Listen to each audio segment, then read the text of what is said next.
Good evening. There's been a big shakeup at Canada's largest school board. Tonight, the Toronto District School Board's Director of Education is out, fired by the provincial supervisor appointed to run the board by the Ford government.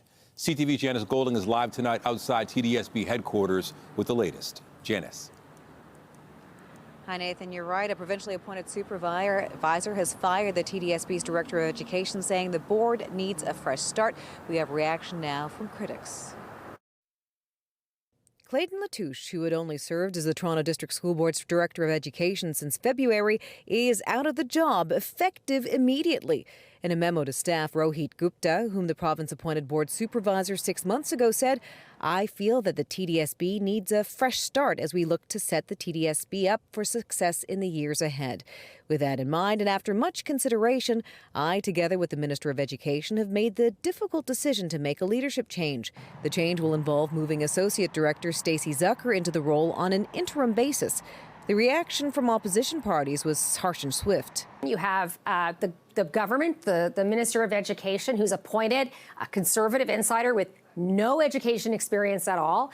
We have people with no discernible background in education who are terminating a TDSB director who has decades of experience. Education Minister Paul Calandra has put 6 school boards under provincial control and appointed Gupta, who has a background in public policy and finance, to supervise the TDSB back in June. Calandra cited financial reasons, alleging the board had rejected nearly half of any cost-saving measures management had recommended over the last 2 years.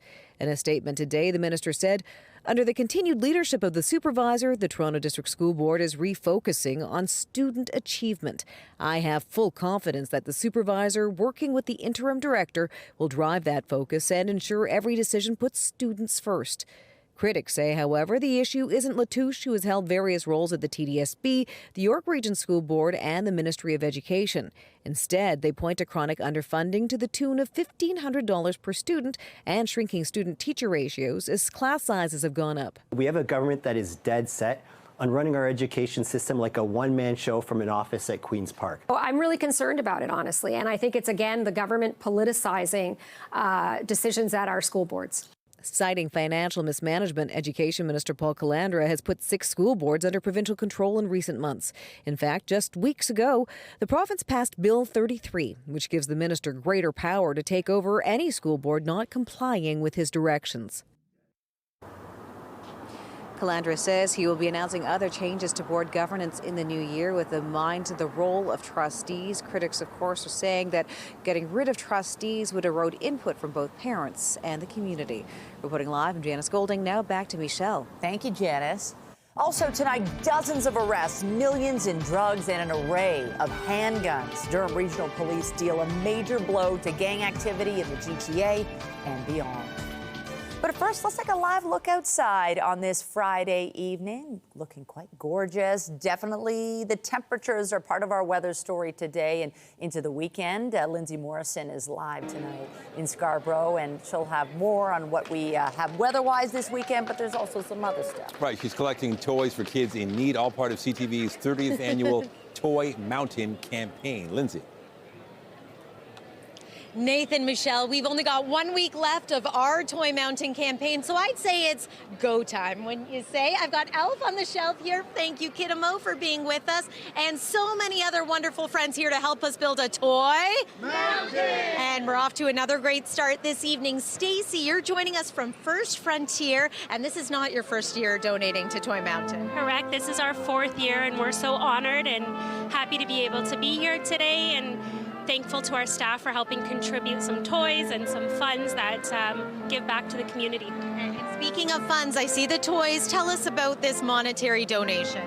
We brought $5,500 today to hopefully help build a bigger Toy Mountain and help those families in need. And that is certainly going to help us build a Toy Mountain. Thank you to all of you. Thank you so much. Merry Christmas. They look so great. And it's looking okay outside right now weather-wise, but things are going to change somewhat as we make our way into the weekend. We're going to begin with a look at the current conditions, and it's chilly. So if you're venturing out this evening, just be mindful of the fact that it's not so much the core temperature, it's the wind chill tonight. tonight. The winds are breezy coming out of the west, and we feel it tonight. So it feels like -9 out there right now. Those westerly winds are going to pick up in strength for the weekend, and we're going to feel some 50K gusts into tomorrow afternoon. We've been tracking some snow to the south of Georgian Bay. This squall line is now weakening. We, however, are going to have another disturbance move through for the overnight hours tonight and into the pre-dawn hours tomorrow. So forecast low, -5 degrees overnight tonight, wind chill -11. But here's what's coming. It's another fast-moving system, but this one could bring us another trace to maybe 2 centimeters of snow through tomorrow morning. So prepare accordingly. Sunday, it's going to be cold, but we are nice and warm inside here. We are at Scarborough Town Center, and we're going to be here for the rest of the hour building a toy mountain.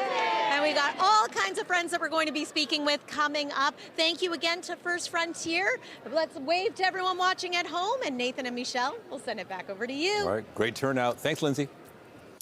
Durham police announced dozens of arrests and hundreds of charges in a gun and drug investigation. Project Hydrogen seized more than $2.7 million worth of illegal drugs. CTV's John Mosselman has the details. A table full of illegal drugs and handguns was on display at Durham Regional Headquarters today. All of it seized during a 9-month police investigation targeting a gang known as 44. This group resides across Durham Region and the GTA, and were suspected of being involved in the possession of and trafficking of illegal guns and drug distribution. Their criminal activities stretch well beyond Durham Region, reaching as far as Northern Ontario as well as Winnipeg. Police say more than $2.7 million worth of drugs has been taken off the streets. The drugs include cocaine and fentanyl. 4 of these handguns were traced back to the city of Detroit. They were stolen and then illegally brought into Canada. We are seeing a deeply concerning rise in gun crime. Violent discharge of firearms and shootings have increased by 10% this year over last, and we're already responded to 44 such incidents this year. Members of this gang have flaunted their illicit earnings on social media, glorifying a culture that celebrates financial success through criminal activities. The investigation was launched in April. 61 search warrants were executed in parts of the GTA, Northern Ontario, and Winnipeg. 34 people have been charged in connection with this case. The charges include drug trafficking and possession of illegal weapons. John Musselman, CTV News in Whitby. An arrest has been made in a stabbing at a cell phone store earlier this week. Police say the victim was approached by a man just after 2 Wednesday afternoon at the store near Danforth in Maine. It's reported there was a brief verbal interaction and the victim was stabbed. Sources tell CTV News the victim is the store owner. His injuries are non-life-threatening. 36-year-old Rodwin Johnson was arrested today and is facing several charges, including assault causing bodily harm and breach of probation. There is still no timeline for when residents of a Thorncliffe high-rise will be able to return after a fire broke out 2 weeks ago. Officials say firefighting efforts are still ongoing after the fire broke out November 27th. Now, it forced hundreds from their units. The fire is burning slowly in a space that's too tight for crews to access directly. The city says the situation is complex, but making sure residents can return home once it's safe to do so remains a priority. After a rough week for commuters on the new Finch West LRT line, good news for riders in the East End. The mayor announced today the Scarborough Busway, which replaces the decommissioned RT line, will open earlier than expected. CTV's Allison Hurst has more. The Scarborough Busway is going to open early, according to the mayor, now expected by September 2026. With the acceleration of the busway, Scarborough commuters can finally look forward to using a dedicated busway before the start of winter 2026, months sooner than the previous projected date of 2027. The project will operate along the same general route as the former Scarborough RT that was decommissioned in 2023 after it derailed from Kennedy to Ellesmere. It has its own separate bus lane, so buses won't sit in traffic and they'll move faster. A trip from Scarborough Centre Station to Kennedy Station will take 15 minutes only. Once it opens, city staff expect 120,000 people will use the busway every week. We have extended the working hours and weekend shifts to get it done quickly. The TTC CEO says the work was being sped up by modifying shift times and ordering materials ahead of time. We've de-risked the delivery times, we've de-risked the resources, we've got more resources, and we're doing more activities in parallel as opposed to series. Commuters are thrilled at the idea of faster transit coming online ahead of schedule. It makes it easier because there's no the line anymore, right? So then it makes it harder for me. And yeah, it delays a lot. So, well, I hope it does. I hope it gets there. It's okay, because I don't have to know anymore, right? It shouldn't have took this long, but doesn't matter whenever we get it, at least we got it. The $93.8 million project is an interim measure to speed up transit in Scarborough until the subway extension from Kennedy to Shepherd stations is complete in 2030. I don't see that we're going to mothball $100 million and simply say the end of it. We have many industries, many businesses and factories along this roadway where people are this corridor where people actually come to work. Mayor Olivia Chow says the buses will probably keep running after the subway opens, but the exact route is not clear.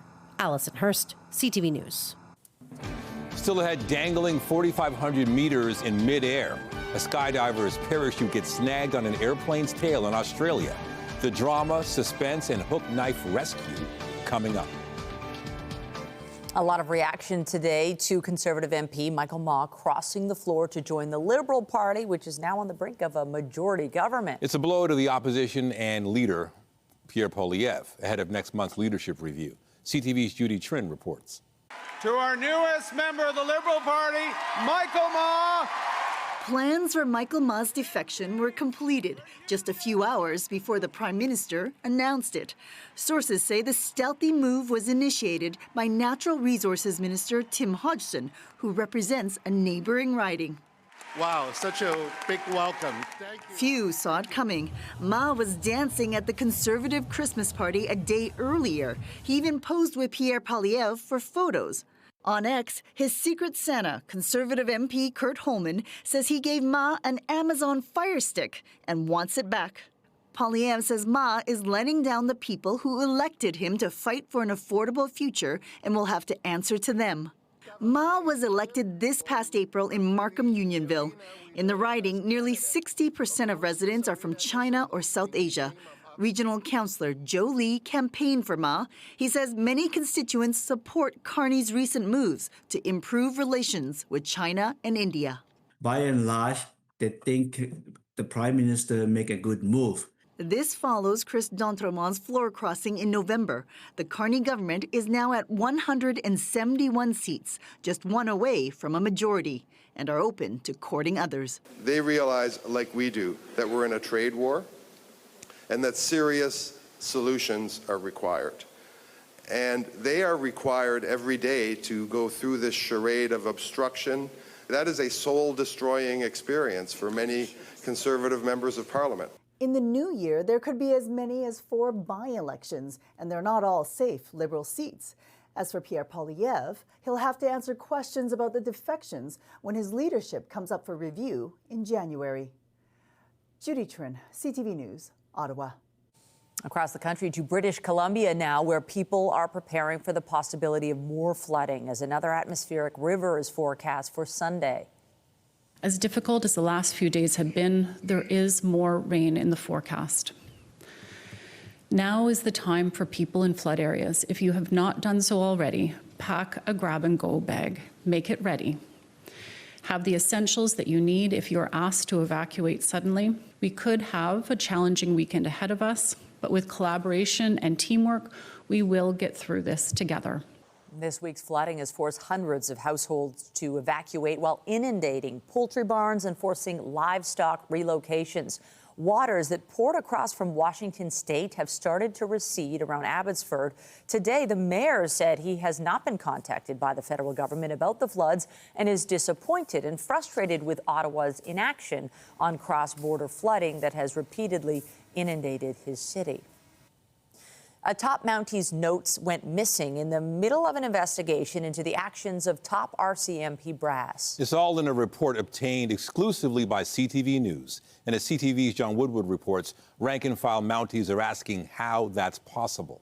Not only operationally, but also Brenda Butterworth Carr spent 2 years commanding all Mounties in BC as the Deputy Commissioner of E Division until 2019. Butterworth Carr wasn't working in BC in 2007 when Polish immigrant Robert Jakanski was tasered by 4 officers at Vancouver International Airport. But her position in the years the RCMP struggled to manage the fallout of the death made her one of the officers examined for potential obstruction of justice by the Ontario Provincial Police. Butterworth Carr was cleared along with others, but the OPP's report, obtained exclusively by CTV News, shows Ontario's investigators wanted to interview her, but the RCMP were unable to locate her notes. Deputy Commissioner Butterworth Carr confirmed that she had turned over her hard copy notes and electronics notes to the RCMP upon her retirement, as per RCMP policy. Given her recent retirement and the rank she held within the RCMP, it is concerning that her notes could not be located. CTV News also asked the Mounties what happened to those notes and whether their disappearance means literally 18 years after Jakanski died, there are still questions about how the Mounties handled it. All of those institutional failures fall at the feet of those who are in senior executive roles. The National Police Federation, which represents about 20,000 Mounties, says the OPP's report shows how Mounties scapegoated the 4 officers involved, buckling under public pressure, and that the report shows gross incompetence. The members involved, they have lived, basically a life of hell, if you will. A public inquiry blamed the 4 officers for the death then. Today, the force didn't answer questions about the OPP's conclusions or the missing notes, saying simply they thank the OPP for its report. John Woodward, CTV News. New images from the estate of the late Jeffrey Epstein have been released, showing the convicted sex offender with several powerful men, including U.S. President Donald Trump and former President Bill Clinton. CTV's John Benavalli-Rao has the details. 19 pictures were selected and released by Democratic lawmakers, images showing Epstein with entrepreneur Richard Branson and film director Woody Allen, a shot of Microsoft founder Bill Gates, and one of U.S. President Donald Trump, along with 6 women whose faces were redacted. These photos were in the possession of the Epstein estate, and so that includes pictures that maybe were sent to Epstein, perhaps he took himself. There's a photo of Epstein and co-conspirator Ghislaine Maxwell standing with former President Bill Clinton, Epstein posing with former Trump advisor Steve Bannon, and images of sex toys. The Democrats say the House Oversight Committee received 95,000 images from the Epstein estate, and they're going through them. I think anything that we release is significant. I think people should be able to make judgments on their own as to what they see in these photos. For us, this is about transparency. All of the men in the photos have long denied any wrongdoing, and some of the images were already public. None of them show underage girls or indicate any criminality. When or where they were taken is not disclosed, but they do raise more questions about Epstein's connection to the rich and powerful. Here, Epstein is seen with Trump. Another photo shows a bowl of novelty condoms with a caricature of Trump's face. Trump was at one time a friend of Epstein, but has denied knowing about his abuse of girls and women. The photos are separate from the Epstein files that the U.S. Department of Justice has been ordered to release by December 19th. Meanwhile, Republicans are accusing Democrats of cherry-picking the images to embarrass President Trump. John Benavalli-Rao, CTV News, Toronto. In the UK, King Charles spoke today about his experience with cancer during a televised message. The monarch urged people to get screened, saying early diagnosis saves lives. I know from my own experience that a cancer diagnosis can feel overwhelming.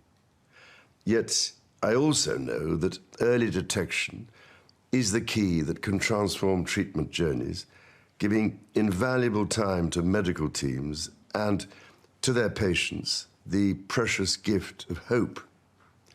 These are gifts we can all help deliver.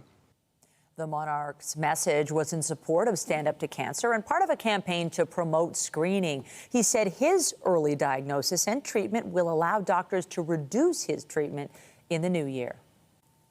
Australian authorities have released video of a skydiver dangling 15,000 feet in the air. It happened back in September when the man's reserve parachute became entangled on the airplane's tail. He was leaving the plane when the ripcord became snagged on a wing flap. The chute released and immediately jerked him backward, with the chute getting tangled.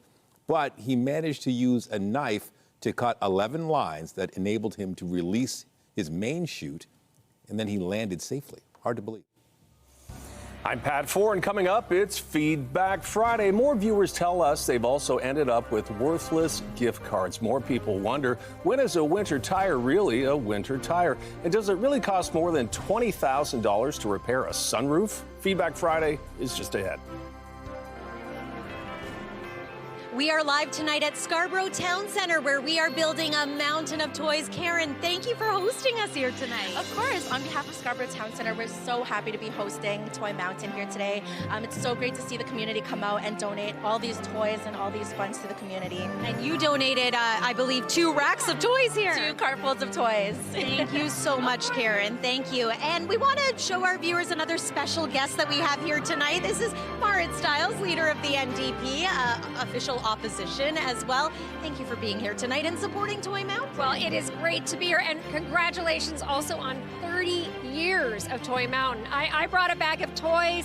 I'm so happy to be here. You know, this year, a lot of families are having a hard time making ends meet, and sometimes they're choosing between food and other things. So toys, they're not going to have a lot of room left for toys, and the more we can give, the better. So I'm really happy to be able to contribute to that this year. What a fantastic message. Thank you for being here. And when we hear things like that, Major Mark, with the Salvation Army here in Scarborough, there is a great need. And so a campaign like this makes a big difference. Well, the wonderful thing about Christmas is we're in Salvation Army makes it easy to give because we're right in the malls. So we make it easy. But it's also a reminder that the need is 365 days a year. So it's a wonderful time. But thanks to the public for supporting us. We need the Army behind the Army. Yes, we do, yeah. I love that. And if you're looking for ways to donate at home, here's a little more information. We would love your support, be it monetarily or by dropping off a new unwrapped toy at any of our GTA locations. We've got a full look at your weekend weather forecast, and we're going to continue building a Toy Mountain when we come back here on CTV News.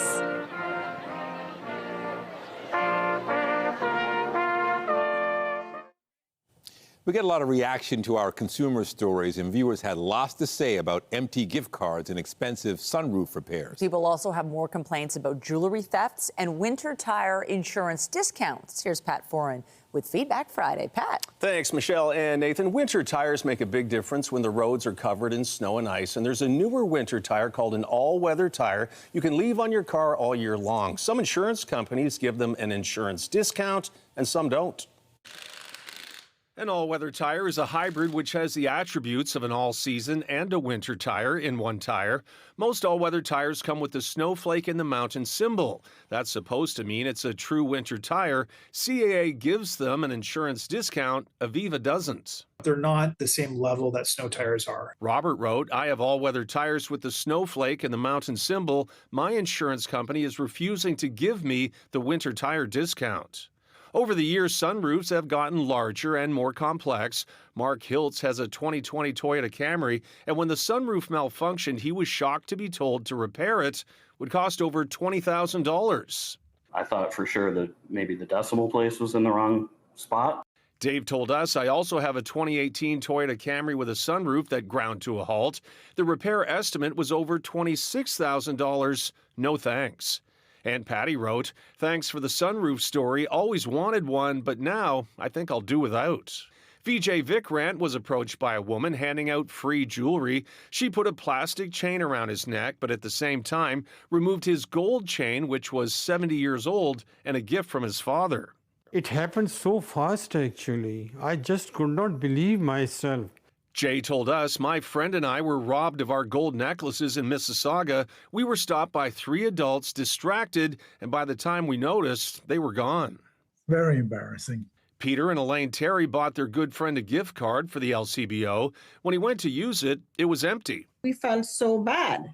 Criminals may go to a store, copy the card number and bar activation code, then reseal the package. They may also place fake barcode stickers on the cards. With CTV's help, the Terrys got their money back, but Susan wrote, "I bought a $250 gift card for my dad. When he went to use it, the balance was zero. Trying to get a refund has been a runaround." And if you get a gift card that turns out to be empty, keep the card and the receipt and report it right away. Also, try to use gift cards as soon as possible so you'll know if there is a problem. On your side, I'm Pat Foran. If you have a consumer story idea, email us at alert@ctv.ca. Premier Doug Ford was getting into the holiday spirit today with a stop at the Salvation Army in Etobicoke. Ford stopped by the Etobicoke North Salvation Army on Kipling this morning with bags full of toys to donate. The Premier spoke to staff, thanking them for their work, and even helped fill Santa sacks. So the Salvation Army has been an organization that has helped people for decades and decades, generations, and they give people a hand up. And when someone is maybe hungry, they'll come in and they'll get a meal out of the Salvation Army. And some kids maybe not as fortunate as others, they're going to get some toys. The best organization ever. Thank you, Premier. And speaking of the Salvation Army, Lindsay Morrison and the Salvation Army are working to build a mountain of toys this wonderful Friday night. That's right. Lindsay's at the Scarborough Town Center, spending time with so many generous donors there. Hey, Lindsay.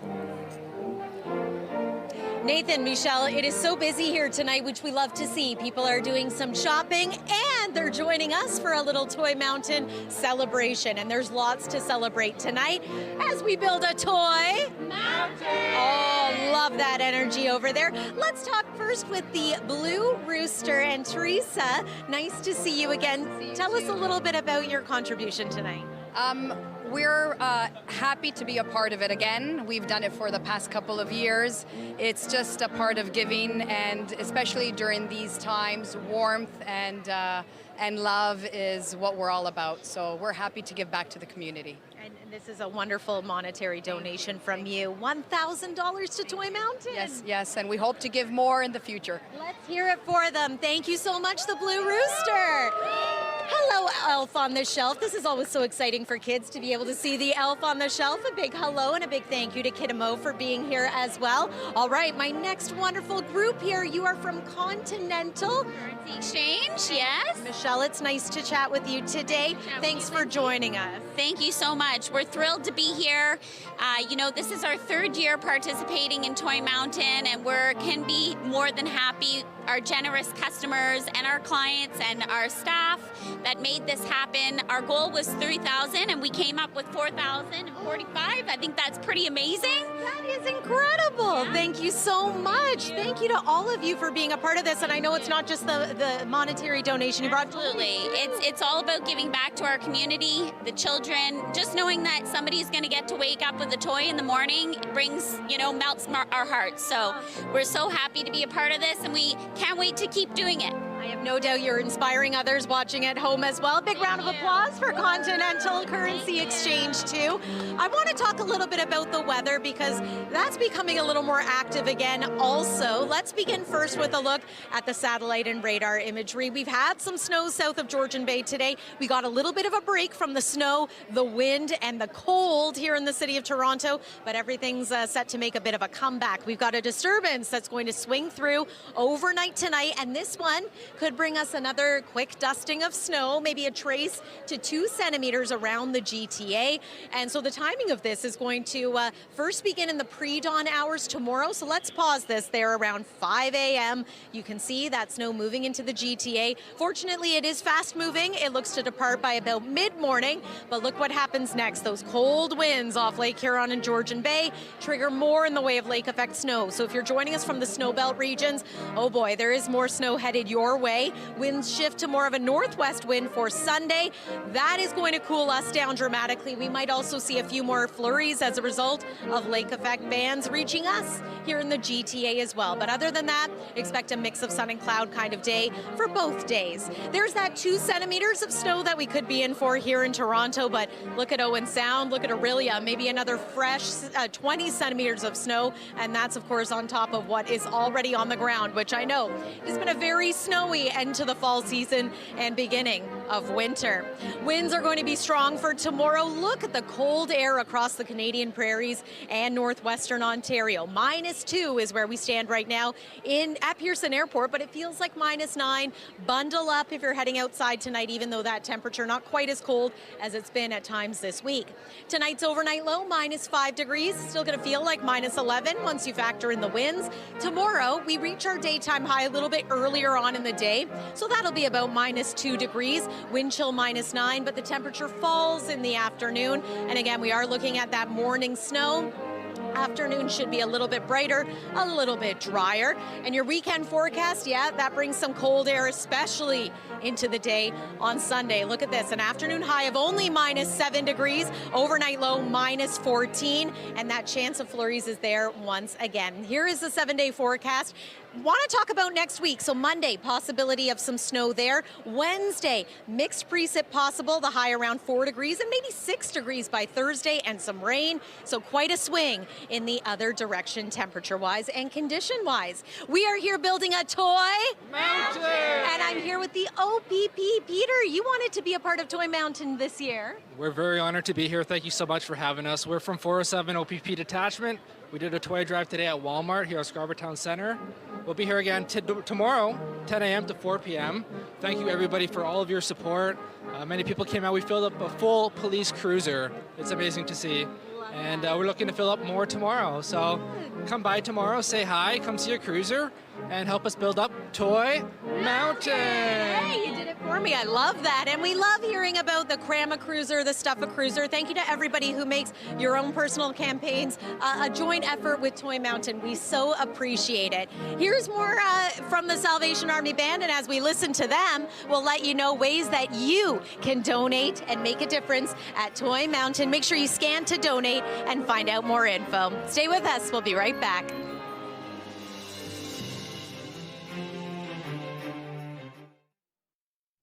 The Canadian Pharmacists Association is warning of the dangers of Americans purchasing increasing amounts of medications in Canada. CTV's health reporter Pauline Chan explains all the concerns.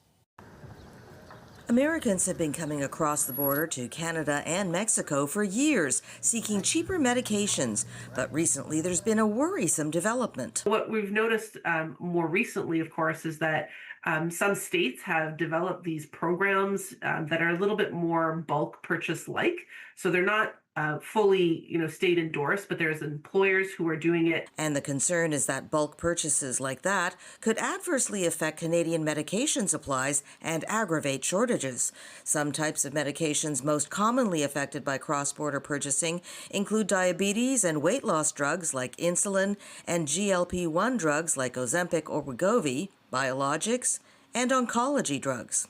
A recent study shows almost 60% of Americans suspect or even knowingly buy their medications from outside the U.S., especially from Canada. People look to Canada because we have the similar drugs, but we also have a very safe and well-known pharmacy system. Walker points to BC, which is able to track where drugs like Ozempic are going. There was quite a significant amount going through a couple of pharmacies in BC.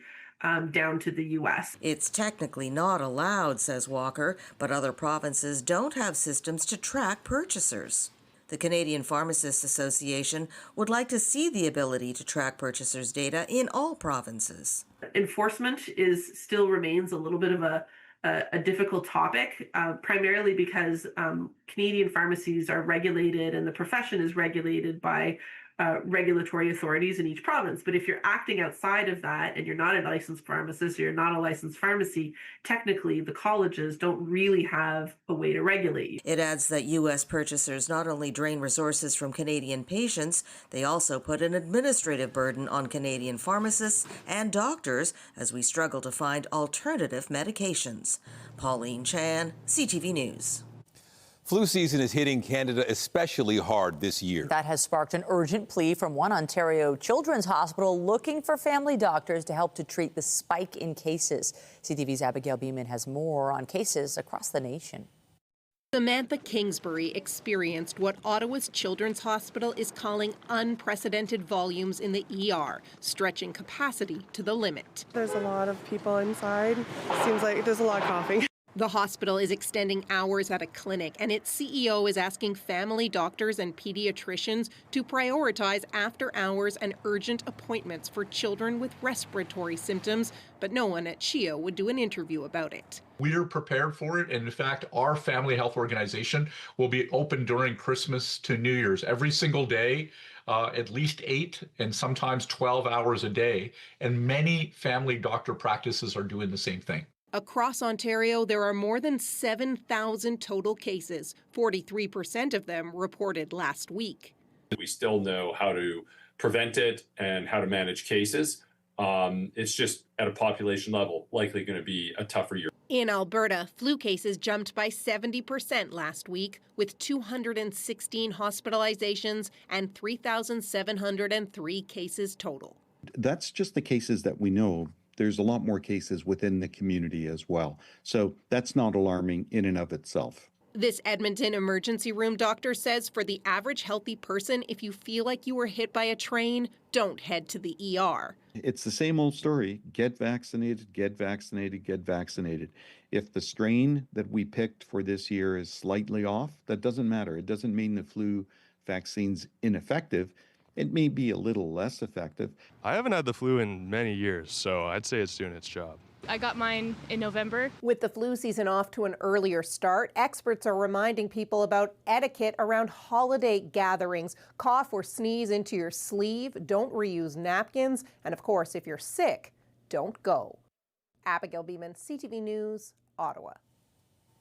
After the break, getting your slice of bread. Time is just about up to claim some dough in the $500 million class action price-fixing settlement. It'll be more than 3 years before Canada starts to build a high-speed rail line. BNN Bloomberg's Marella Fernandez has the details. Shovels will be in the ground in 2029. The first track will run between Ottawa and Montreal. But eventually, the high-speed line will run 1,000 kilometers from Toronto to Quebec City. Ottawa announced a new Alto line last winter, saying it will cut travel time in half, with trains moving at 300 kilometers an hour.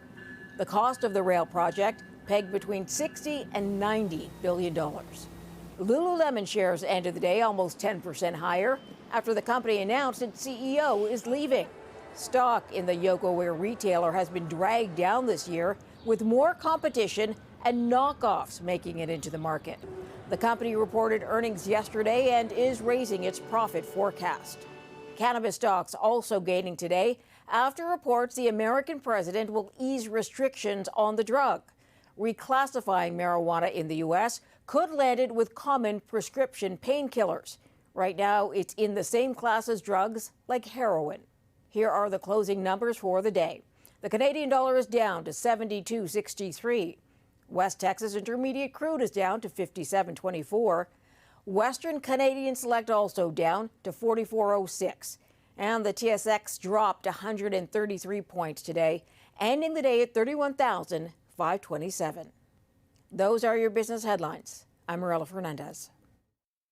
The Business Report is brought to you by Canadian Western Bank, the bank built for business. It is the final day to claim a slice of the Loblaw bread price-fixing settlement. And CTV's Scott Hurst has more on what you need to know to get some dough. This is your chance to get money from a $500 million settlement, and today is the last call to submit a claim. Anyone across the country can apply, all Canadian residents over the age of 18. No proof of purchase is necessary, so no stress trying to find an old grocery receipt. You're eligible if you bought packaged bread between 2001 and 2021. You just need to file a claim online. There is a separate claim process for Quebec residents.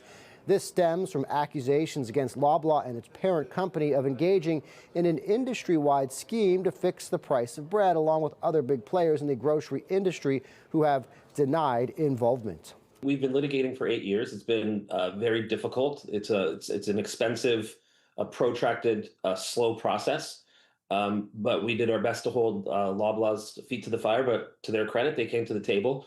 But the most important thing, in addition to the money, the other really important feature is that we're going to be getting information from Loblaws in Q1 next year, which we hope will, let's just say, bolster our cases against the other alleged co-conspirators. Payments will be made by Interac e-transfer or by check. If requested, you'll likely see that money within 6 to 12 months. Scott Hurst, CTV News, Toronto. This may not come as a surprise after the season the Blue Jays had.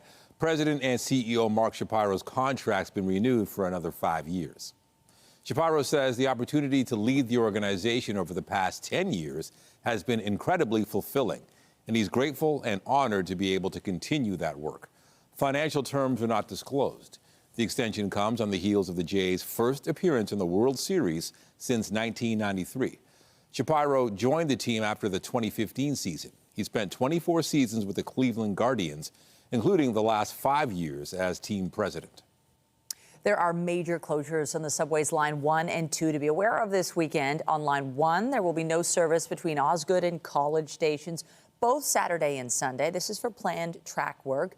And on Line 2, there will be no service between Ossington and St. George stations, also for track work. In both cases, shuttle buses will operate instead, with service set to resume Monday morning.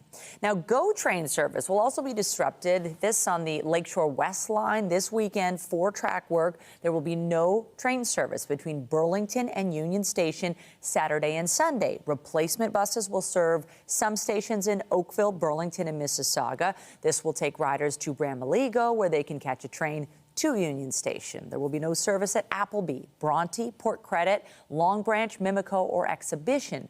Metrolink says those customers are encouraged to take local transit. Just ahead, lighting up Casa Loma for Christmas at the Castle. We get into the spirit with some holiday magic, joined by the man in red himself. Lindsay. We love having the Scarborough community come out here tonight to Scarborough Town Centre. This is Legacy of Dance Academy. And Annie, thank you so much for coming tonight. You and your group have made a contribution to Toy Mountain as well. We have, it's a pleasure to be here, and our studio, Legacy of Dance Academy, has collected close to 100 toys, and we're happy to present it, and also we will be performing as well. Oh, that's so fabulous. All of the above. I'm going to let you guys get into position for your dance in just a moment, and I want to introduce you to Partstown here. Jordana, tell us about your donation tonight. Yeah, we're from Partstown, Canada. We do this kind of every year in our office. We've collected 3 big bags this year, and we're just really excited to help the community and bring smile to a child's face this Christmas. We are so excited that you're here. We thank you for being here. We thank you for your donation and your contribution. And we thank everyone at home who's been doing the same. All right, it's time. Let's enjoy a performance by Legacy of Dance Academy. Party people! Yeah! Time to music is full effect. That's me, DC. Reign supreme.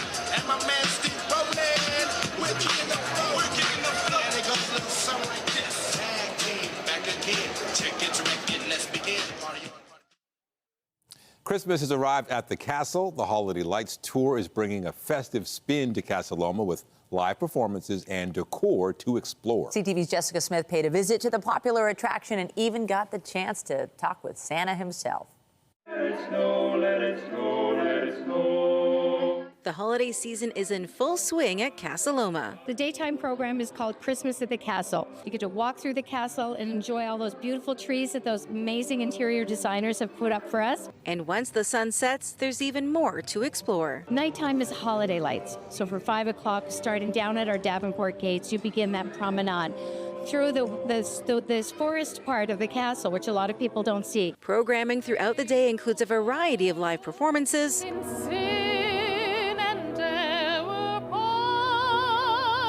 and daring duels from knights at the castle. Every year bringing something new and exciting. The Jambo Brothers are a great new addition to our daytime program. There's always new decor. All of the designer trees are all brand new.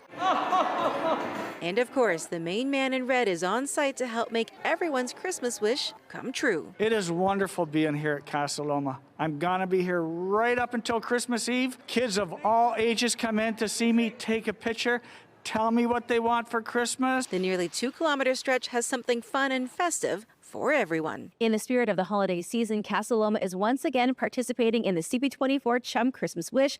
A portion of the proceeds from the tickets goes right back to the toy drive, or guests can bring an unwrapped toy.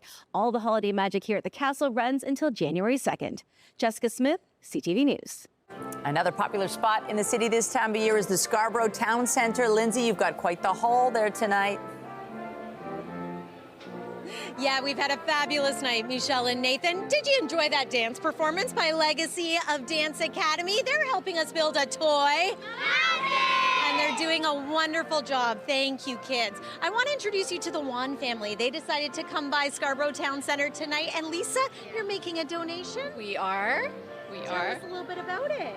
You know, that we wanted to teach the girls the importance of giving away at Christmas to make sure everyone has a happy Christmas. Every so they went and picked the toys. Christmas, right? So why did you want to donate some toys to Toy Mountain? Because every kid deserves a special Christmas. They really do. Isn't that the whole point of this campaign? Gina, Mark, it must be so wonderful to hear this from local families. Absolutely. This is what it's all about. These children and families in need. It's more than just a toy. It really gives us an opportunity to connect with families and give them wraparound support. So thank you.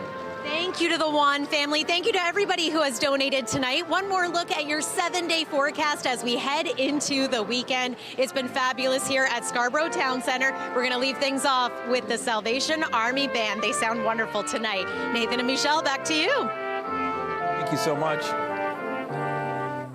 Nice way to end the show. That's it for us, but be sure to join Marcia McMillan tonight at 11 for CTV National News, followed by Zoraida Allman with your next local newscast at 11:30. That's right. Meantime, our coverage continues anytime on CP24 and online at ctvnewstoronto.ca. For Lindsay Morrison and the whole team here at CTV News, thanks for watching and have a wonderful weekend.